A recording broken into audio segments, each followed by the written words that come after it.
Welcome to the Chicago Report. I'm Paris Schutz. Hey, this is a brand new nightly news and talk program bringing you all the very latest news, information, and context that you need to know every single night, and featuring voices from all walks of Chicago life. Tonight, Operation Midway Blitz, that's the name given by the Department of Homeland Security to these stepped-up immigration enforcement efforts this week.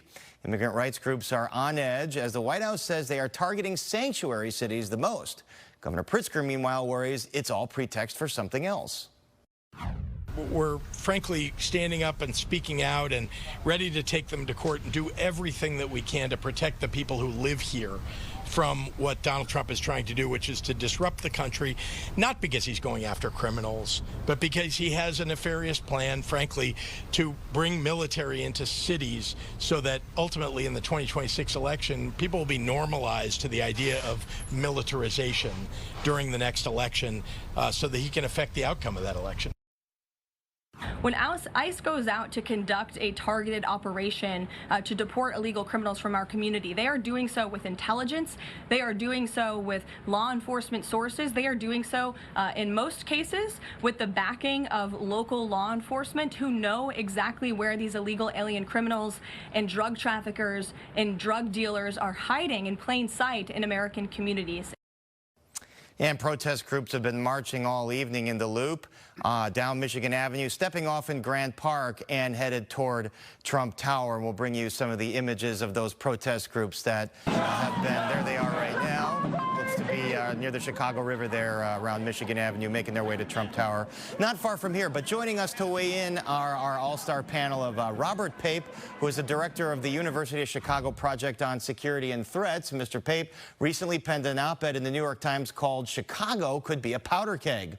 We also have Gary McCarthy, Chicago Police Superintendent from 2011 to 2015, currently Police Chief in suburban Willow Springs, and Ed Yonka, Director of Communications and Public Policy for the ACLU of Illinois. We got a lot to get to, but Robert Pape, I want to start with you because you wrote that you have studied military occupations all across the world, and what you're seeing right now is very familiar. Can you explain that? Yeah, so Paris, the Trump administration, whether they know it or not, is sending us down a dark road. This is true for Chicago and for other parts of the country. It's not because as soon as federal troops come and land in Chicago, there's going to likely be an immediate explosion of political violence. It's not because the 101st Airborne is about to land at Wrigley Field. It's because the way military occupations by democracies, say Britain and Northern Ireland in August 1969, the way this happens is, and for good reasons, there's often the reason to de-escalate violence. Here, it's to lower crime in Chicago, to deal with the illegal alien problem in Chicago. The problem is there's usually a honeymoon period where things seem to go well for a few weeks, think DC right now, but over time, these missions get large. And the Chicago mission here, if we're gonna deport the undocumented immigrants from our city, that's 150,000 people from the city of Chicago. If we're going to really lower crime, I used to live in Oak Park, we've got to go into Austin. We've got to disarm, not just simply have a few people walking in downtown Michigan Avenue. So what happens, Paris, when that occurs, when the missions enlarge, is that you infringe on political liberties.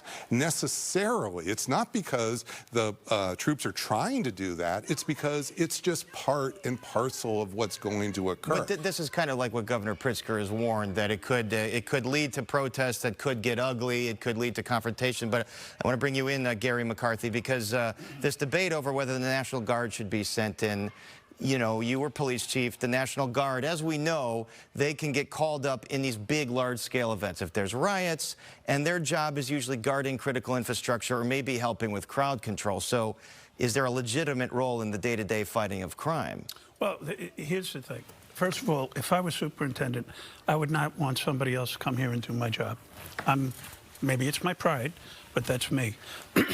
But the issue is this, to me. They're not going to be doing car stops. They're not going to be doing street stops. They're not going to be answering calls for service. I'm glad you mentioned Northern Ireland. That's how we got here, by the way, is because of the British. And I thank them every day that I'm in America, not Ireland today. But, yeah. Ireland's a lovely place, by the way, to visit. It is a lovely place, but my grandparents had to leave. It was that simple. Right. So, so I got it from both sides. And on my mom's side, we go back to a couple that got here in 1600.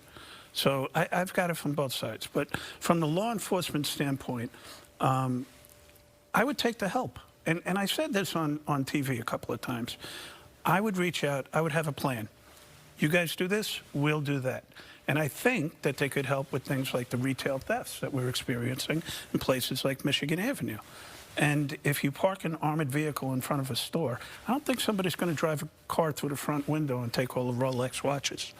So that's the type of thing that I think they could help with. During things like NATO or the DNC, they were doing checkpoints. During the 2020 riots, I think they were doing the same thing. Right. So that's the type of stuff that they're going to be doing. They're not going to be enforcing the law. That's not their role. And Ed Yanko with the ACLU, you obviously are very That's the kind of you're very concerned with the law. I agree. But is there the governor saying today that the president, if he wants to step up immigration efforts, that is his right under the law to do. Right. So the National Guard's one thing. He can't really call in the National Guard without the governor. Immigration, as long as it follows the law. So what are you concerned about then? So we're concerned about a number of things, and I think the model to look at is what happened in L.A. a few weeks ago, because the model here will look much more like L.A. than it does D.C. And what we worry about is an escalation in force and violence that gets used to both enforce federal civil immigration law, number one, and then number two, bringing in other kinds of forces, including possibly the National Guard behind it, in which those forces then begin to engage in the kind of law enforcement activity that they aren't trained for. Because that was one of the things that we saw in L.A. In fact, a federal district court just ruled the other day that the Guard had actually overstepped its role and actually conducted and done sort of routine policing, which is not the role of the National Guard, which is one of support in times of major crises. There is nothing in Chicago today that justifies bringing in the National Guard. What we anticipate is, the kind of escalation of force in these immigration raids that leads to a reaction that's then used as a rationale in order to bring in that guard. This is what the governor's been saying. So Robert Pape, when you study these other situations, is that what happens? And the governor's saying, well, it's Mexican Independence Day this week, and that tends to get kind of rowdy. Maybe that is a powder keg that then the president uses as a pretext to send in more troops. So if you look at British and Northern Ireland, or you just take what the chief said here, notice the chief's talking about a very limited mission. Let's stop smash and grabs here on Oak Street, on some very specific parts of downtown. That is something that we can probably get a lot of people behind. The problem is that's not the mission that Kristi Noem is talking about. That's not what Tom Homan is talking about. That is not what President Trump is talking about. What President Trump is talking about is dramatically reducing crime in Chicago. Well, 37% of the murders in the last 20 years have been gang-related.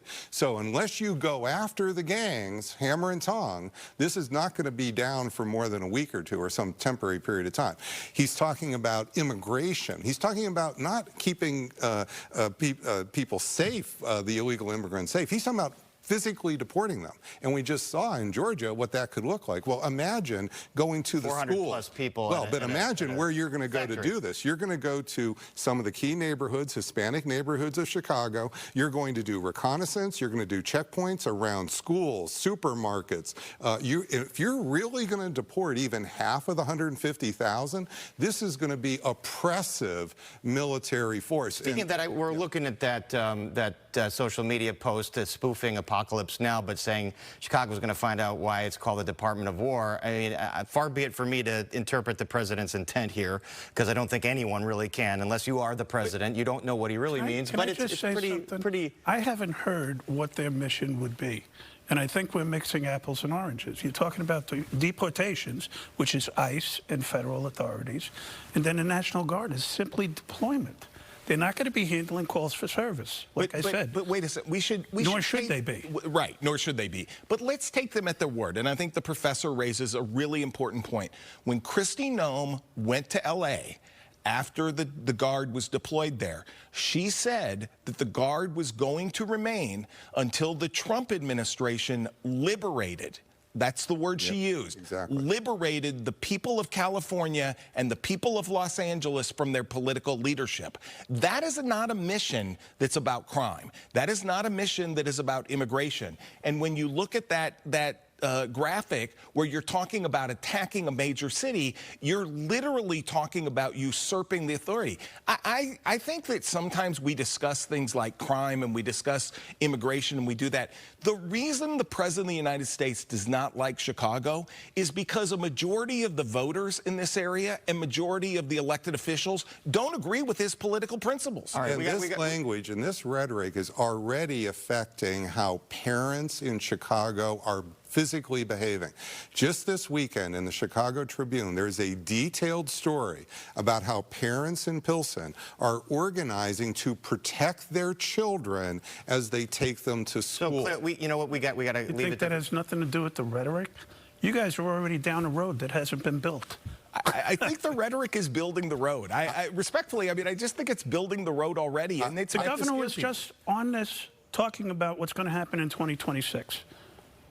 He's got a crystal ball, apparently. Chief, the President of the United States can go and take back a lot of the rhetoric. These aren't one-off pieces. Just in last Wednesday, in his fundraising in Trump, it's on both sides, Professor. I'm not blaming one or the other. I'm not trying to say there's good guys and bad guys here. No. I'm trying to point out that it's the President of the United States who's in charge of the most powerful military on the planet. That he's not going to use for deportations. Well, let's... Two separate things. But he said in that tweet, Department of War, which does not have a role in deportation. All he has to do... We have to take a break. Let's hold it there. We're going to come back. We're going to have more of this conversation, and we're going to bring you in, Gary, about cooperating with the feds. And that is why the administration says they're targeting cities like Chicago because of the sanctuary laws. So we'll be right back.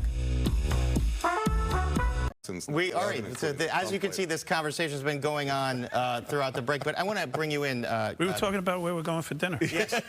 There's a great chicken place right there. There's a what's it called? The Subway, not Jimmy John's. Anyway, let me ask you this: the sanctuary city debate. As a police chief, do you want your force to be cooperating with ICE agents, federal agents on criminals that they've identified that are undocumented, or do you think these trust laws are good for police in that they let police just do what they're supposed to do? No, I think they should be cooperating. You know why? Here's an example. If somebody is sitting in court, right, waiting to see a judge, and ICE knows they're there, they can go and arrest them, not disappear them on the street, nor get into a physical confrontation. Just that simple. If we know where they are, I've been spending my life trying to stop people from getting injured, whether it's shot, beat up, robbed. And if they're criminals, I don't see the defense. I just don't see it. I don't care if it's ICE, a local police department, or the FBI. Get them out. And again, these laws, they're being challenged by the White House, although they have held up in court. Why do you believe it's important to continue? I mean, there has been some talk about modifying. Maybe there's some cooperation when the police department knows someone that has a bad rap sheet is undocumented. There actually is already cooperation when they have a judicial warrant, and that's the point that this always comes down to: having evidence and cause in order to identify someone and apprehend them. And I bring that up all the time. Why can't ICE get more judicial warrants then? If they want cooperation, why aren't they getting a judge to sign one? You know, this is I was talking to somebody today. No, I was talking to somebody today about this. This is an interesting thing. You know, I was talking to somebody today because the DHS put out a statement yesterday about the detainers that they've tried. You know, one of the things that used to really make local law enforcement angry all across the state of Illinois is when they used the detainer system in here, is they'd have a name of someone down in McLean County, and they'd say, you have this person, detain them, we'll come down and pick them up. They'd wait a week, come down there, realize it wasn't the person they were looking for and just drive away. Meanwhile, McLean County has paid for that person to be housed for all these,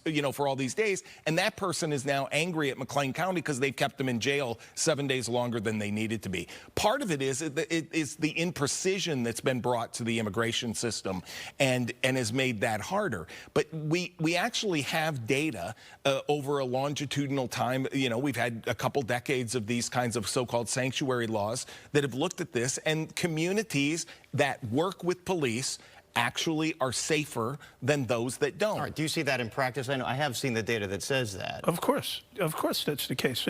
But you know what we did in New York City when I was running? New York's crime strategy was, if we locked somebody up who was here illegally for a shooting, okay, we would prosecute them, put them in jail, then deport them. Let them serve their sentence here, then deport them. But what we found was it was like a tennis match. They were coming right back. So we're locking them up again and again.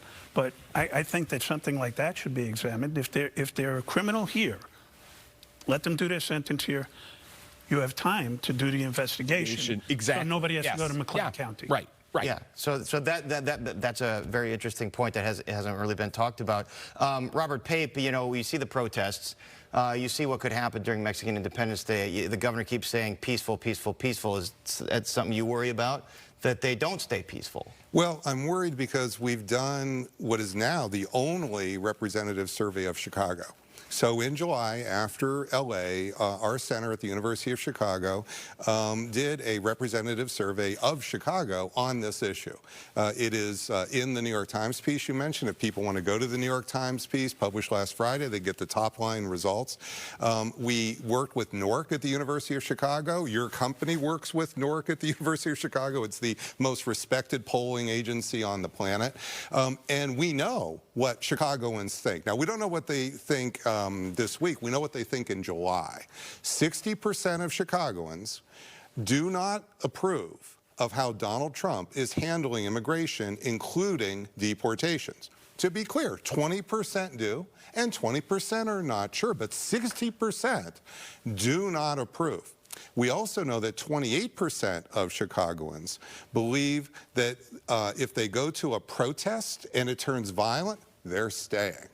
Now, that doesn't mean they'll necessarily go, but that's giving you a flavor for if they're the crowd you see. 28% of them are probably pretty tough. This is one of the reasons I work with the city of Chicago with our protests, because we can give a kind of an estimate of, given the crowd size, we can't guess the size, but we can say what fraction might be the really tough ones. Right. And then a third of Chicagoans believe that those illegal immigrants have their own right to use force to defend themselves to prevent the deportations.